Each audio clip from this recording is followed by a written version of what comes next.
Hello everyone and welcome to my channel. If you are a chef or cook planning to come to Australia for a job and you don't know where to start the process, this video will be really helpful for you. We are not migration agents and don't give migration advice. We simply share our knowledge from our experience as a chefs in Australia. There are two important things you need to come to Australia as a chef or cook. The first one is the skill assessment and the second one is the English proficiency test. If you have these two, you can come on a work visa.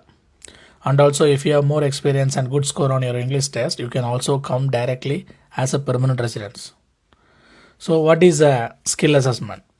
A skill assessment is a way for the Australian government to determine if your skills and qualifications meet their standards for working in a specific occupation as a chef or cook. It's a crucial step for many skill migration visas. Like if you are a chef, you're cooking for years in your own country, but Australia needs to make sure you can cook to their own standards and regulations. So the skill assessment is like a test to prove if you have skills and the experience to work as a chef or cook in Australia.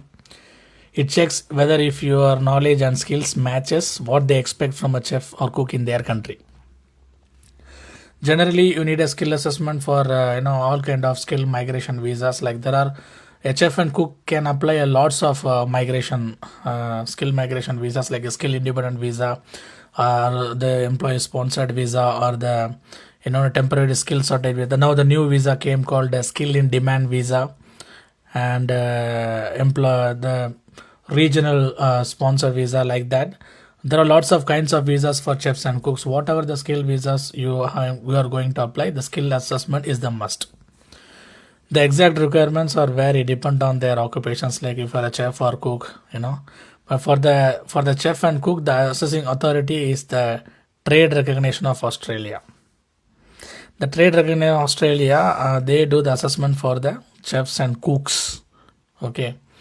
They work with different organizations, like registered trade organizations like Vetasis or William Anglis or the Australian Trade Training College, like that. So basically they will assess your qualifications, work experience and your identity. Okay. Once everything is done, if you are happy and if they are happy with all your documents and your interview and your qualification and everything, they will give you a successful outcome. Then your assessment is ready.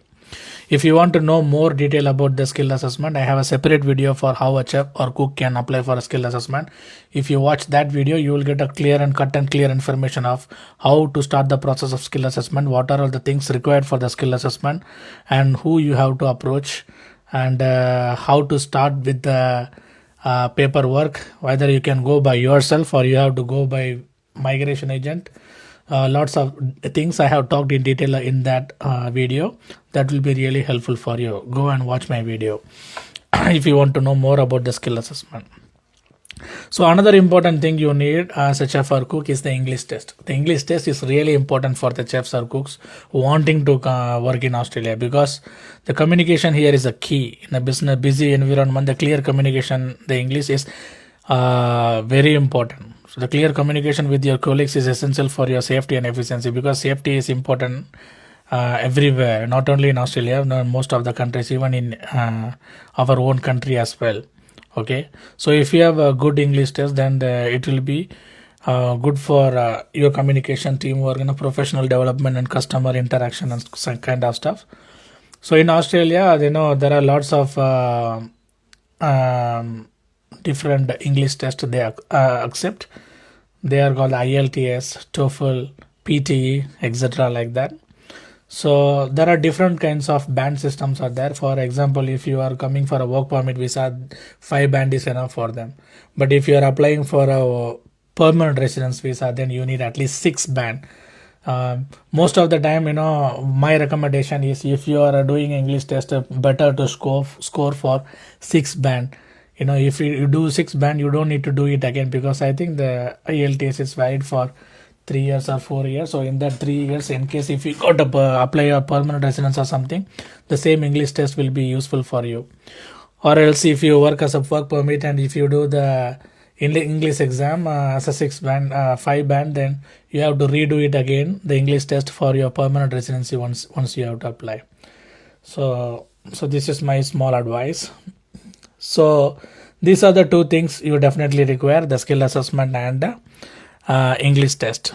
Okay, so you can apply for a work permit visa with these two by finding an employer, or you can apply for a PR visa option through the point-based system, or you can apply for the regional sponsorship visa, anything. But the basic two things you need is the skill assessment and the English test. For more details of this visa, please watch our channel. You will get more informations for free. As I said, we are not the migration agent. We just share our knowledge, what we come across. If you like this video, please share it, support our channel. If any of your friends are looking for a job in Australia, if he is a chef or cook, send them this video. It will be really helpful for them. At least they will get an idea what they have to do. And thank you many of them for subscribing our channel, trusting our channel. And if you want more videos and more follow up on our videos, just subscribe our channel and just follow up our channel. Thank you very much today.